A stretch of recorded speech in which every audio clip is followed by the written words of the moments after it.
അത്തരം അനിശ്ചിതാവസ്ഥകൾ ഇപ്പോഴും ഉണ്ട്. ബട്ട് ഫൈൻ, അതിനകത്തൊരു എന്നാലും ഇവിടെ നന്നായിട്ട് കഴിവുള്ള ആളുകളൊക്കെ ഇപ്പോഴും വളർന്ന് വരുന്നുണ്ട്, അവർ നിലനിൽക്കുന്നുണ്ട്. സോ അതുകൊണ്ട് അതിന് ഭയങ്കര ഡെഡിക്കേറ്റീവ് ആയിട്ടുള്ള ഒരു മേഖലയാണ് അത്.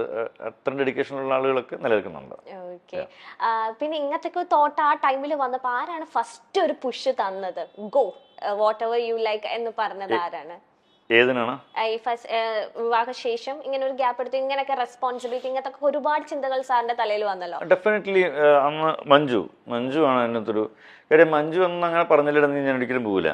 മഞ്ജു കുഴപ്പമില്ല, ഇവിടെ പോയിട്ട് പോവാം, ബാക്കി ഞാൻ പറഞ്ഞ സാമ്പത്തികം കുഴപ്പമില്ല, നമുക്ക് മാനേജ് ചെയ്യാം. അപ്പം നമുക്ക് ചില കാര്യങ്ങൾ വേണ്ടാന്ന് വെക്കുക, നമ്മുടെ ചില ഇഷ്ടങ്ങളൊക്കെ വേണ്ടാന്ന് വെക്കുക.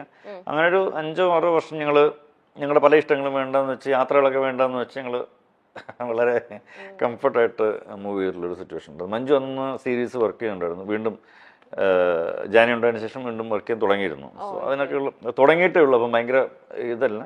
പിന്നെ അതുമല്ല അന്നത്തെ കാലത്ത് എമൗണ്ട്സ് ഒക്കെ വളരെ കുറവാണ് കിട്ടുന്നതൊക്കെ.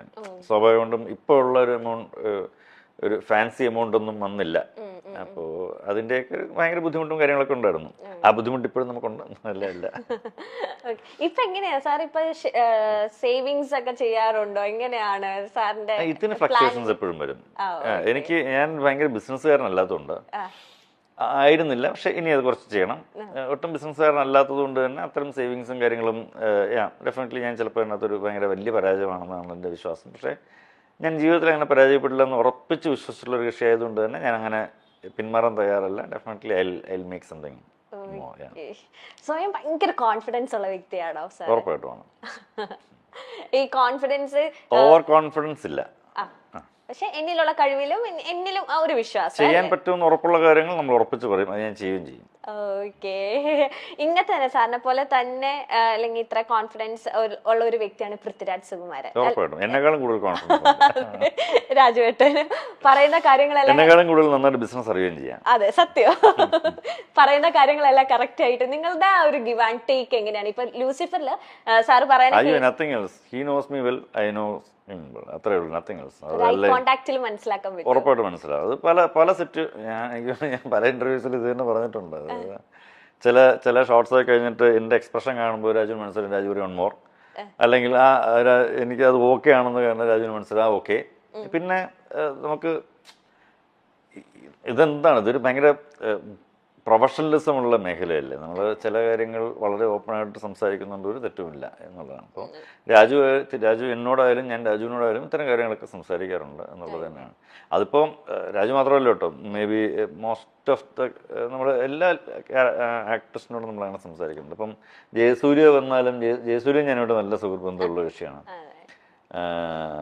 അതിൽ പലരുമായിട്ട് ഇന്ദ്രജിത്തുമായിട്ട് ഇതൊക്കെ ഇന്ദ്രജിത്തിനടുത്തൊക്കെ ഇത് പറഞ്ഞ ചെറുതായിട്ടൊന്നിങ്ങനെ നമ്മുടെ ഒരു ഇന്ദ്ര എന്ന് വിളിച്ചിട്ട് പറയാൻ പോയി ഓക്കെ. ഇപ്പൊ ഇങ്ങനെ ഒരു വൈബ് എപ്പോഴും നമുക്ക് അങ്ങോട്ടും ഇങ്ങോട്ടും കിട്ടും. അതുപോലെ തന്നെ ചെയ്യണം. സാറ് പറഞ്ഞ കേട്ടിട്ടുണ്ട്, എന്റെ ഒപ്പം ഏറ്റവും ആദ്യമായിട്ട് വന്ന ക്യാമറ ചെക്ക് ചെയ്യാൻ വേണ്ടി വന്ന ഡയറക്ടർ പൃഥ്വിരാജ് സുകുമാരനാണ്. ഇപ്പോഴും ആള് തന്നെയാണ്? വേറെ ഡയറക്ടേഴ്സ് വന്നിട്ടുണ്ടോ? അതിന് മാറ്റം വന്നോ? രണ്ടുപേരെ കൂട്ടിച്ചേർക്കാറായോ? അല്ലല്ല, അതെന്താ അറിയാമോ, അതൊരു ഭയങ്കര ഡെഡിക്കേഷൻ. ഇപ്പൊ എനിക്ക് വളരെ മുമ്പ് ഞാൻ ക്യാമറമാൻ ആവണേക്ക് മുന്നേ ഞാൻ 2009 കണ്ട സിനിമ ചെയ്യുന്നത്.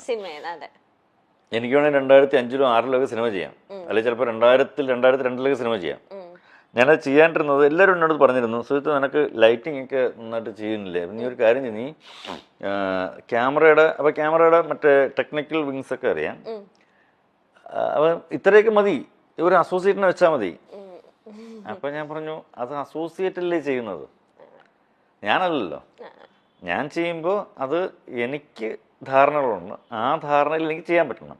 അപ്പം എന്ത് വേണം? അപ്പം എനിക്ക് അതിനകത്ത് മുഴുവനായിട്ട് അറിയണം, ക്യാമറ ഇന്നതാണ്, ലെൻസ് ഇന്നതാണ്, എന്തൊക്കെയാണ് വേണ്ടത്, ഇതിനകത്ത് എത്ര കട്ട് ചെയ്യാം, എത്ര ഓപ്പൺ ചെയ്യാം, എന്ത് ലൂമിനൻസ് ഉണ്ട്, എത്ര മറ്റേ ആസ്പെക്ട് റേഷ്യോ എന്ത് വെക്കണം, അത് വെക്കണം, ഇതെല്ലാം അറിഞ്ഞിരിന്നിട്ട് ഞാൻ ചെയ്യുമ്പോഴാണ് ഞാനാകുന്നത്. അല്ലെങ്കിൽ പിന്നെ മറ്റേ പുള്ളിയിലേ ചെയ്യുന്നത്. അപ്പം അത് ചീറ്റിംഗ് അല്ല, ഇറ്റ്സ് നോട്ട് ഗുഡ്. അപ്പം അത് ഞാൻ ചെയ്യില്ല എന്ന് പറഞ്ഞിട്ട് അപ്പം അല്ലെങ്കിൽ അതുകൊണ്ടാണ് ഇത്രയും മോശം നമ്മൾ ലേറ്റ് ആകുന്നത്. അപ്പൊ ആ ഒരു പ്ലാനും ആ ഒരു കൃത്യനിഷ്ഠത തന്നെയാണ് പൃഥ്വിരാജ് സുകുമാരനിലും സാറിന് കാണാൻ പറ്റുന്നത് അല്ലേ? രാജു ഇതുപോലെ എത്രയോ ആൾക്കാർ, എത്രയോ അന്ന് രാജുവിന്റെ സമയത്ത് വന്ന എത്രയോ ആൾക്കാർ ഇപ്പോഴും അഭിനയം മാത്രം നടക്കുന്നുണ്ട്.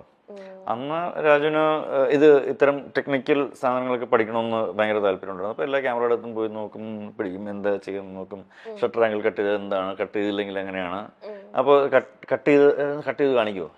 ഇതൊരു കൗതുകമാണല്ലോ എപ്പോഴും, നമുക്ക് എന്താണ് അറിയേണ്ടത്, ഒരു കൗതുകമാണല്ലോ.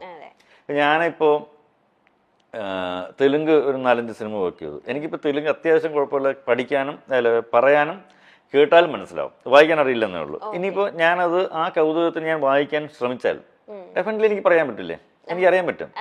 ഞാൻ വായിക്കാൻ ഇതുവരെ ശ്രമിച്ചിട്ടില്ല, അതുകൊണ്ട് എനിക്കറിയില്ല. പക്ഷെ വായിക്കാൻ ഞാൻ ശ്രമിച്ചാൽ എനിക്കറിയാൻ പറ്റും. ശ്രമമാണ് നമുക്ക് വേണ്ടത്, ഭയങ്കര ഒരു ആഗ്രഹമാണ്, ഭയങ്കര തീക്ഷ്ണമായിട്ടൊരു ആഗ്രഹമാണ്. ഡെഫിനറ്റ്ലി ഞാനിപ്പോൾ 2 മാസം കൊണ്ട് ഞാൻ തെലുങ്ക് വായിക്കാൻ പഠിക്കും എന്ന് ഞാൻ ഉറപ്പിച്ചാൽ ഉറപ്പായിട്ട് ഞാൻ പഠിക്കും അല്ലേ. ഞാനല്ല, ആരും പഠിക്കും. നമ്മളത് വിചാരിക്കുന്നു. അതെ. ലൂസിഫറിന്റെ സമയത്ത് സാറ് പറഞ്ഞിട്ടുണ്ട് ലൂസിഫറിലാണ് ഞാൻ ഭയങ്കര റിലാക്സ് ആയിട്ട് വർക്ക് ചെയ്തത്. കാരണം രാജു പക്ക ചാർട്ടർ ആയിരുന്നു, പ്ലാൻഡ് ആയിരുന്നു, സീൻ ബൈ സീൻ എല്ലാം ഓർഡർ ആയിരുന്നു. ഈ ചെറിയ പടം അടുത്തത് വരുവാണ് എമ്പുരാൻ. എമ്പുരാനിലും റിലാക്സ് ചെയ്ത് തന്നെയാണോ ഷൂട്ടിങ്? കാരണം എത്രയോ ലൂസിഫർ ഞാൻ കുറച്ച് റിലാക്സ്ഡ് ആയിരുന്നു, ഇതിനൊട്ടും റിലാക്സ്ഡ് അല്ലായിരുന്നു. ഇതിന് നമ്മൾ ഇവിടെ സാധാരണ വിചാരിക്കും പോലെയുള്ള സീക്വൻസുകളല്ല നമുക്ക് ചെയ്യേണ്ടി വരുന്നത്.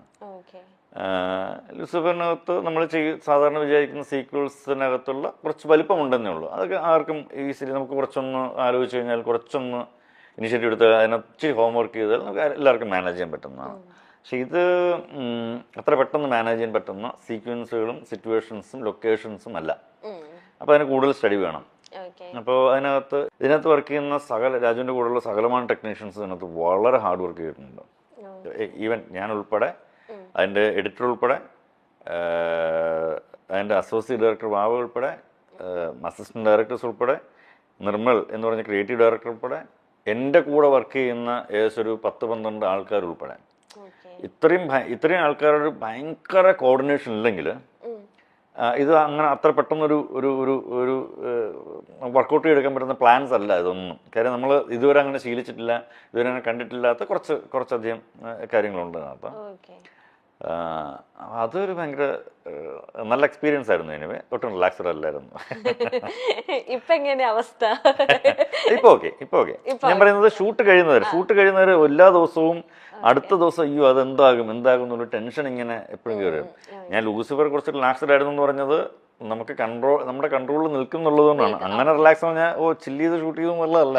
മനസ്സിലായി. അങ്ങനെ ഒരു നല്ല ടീം ഉള്ളത് കൊണ്ടാണ്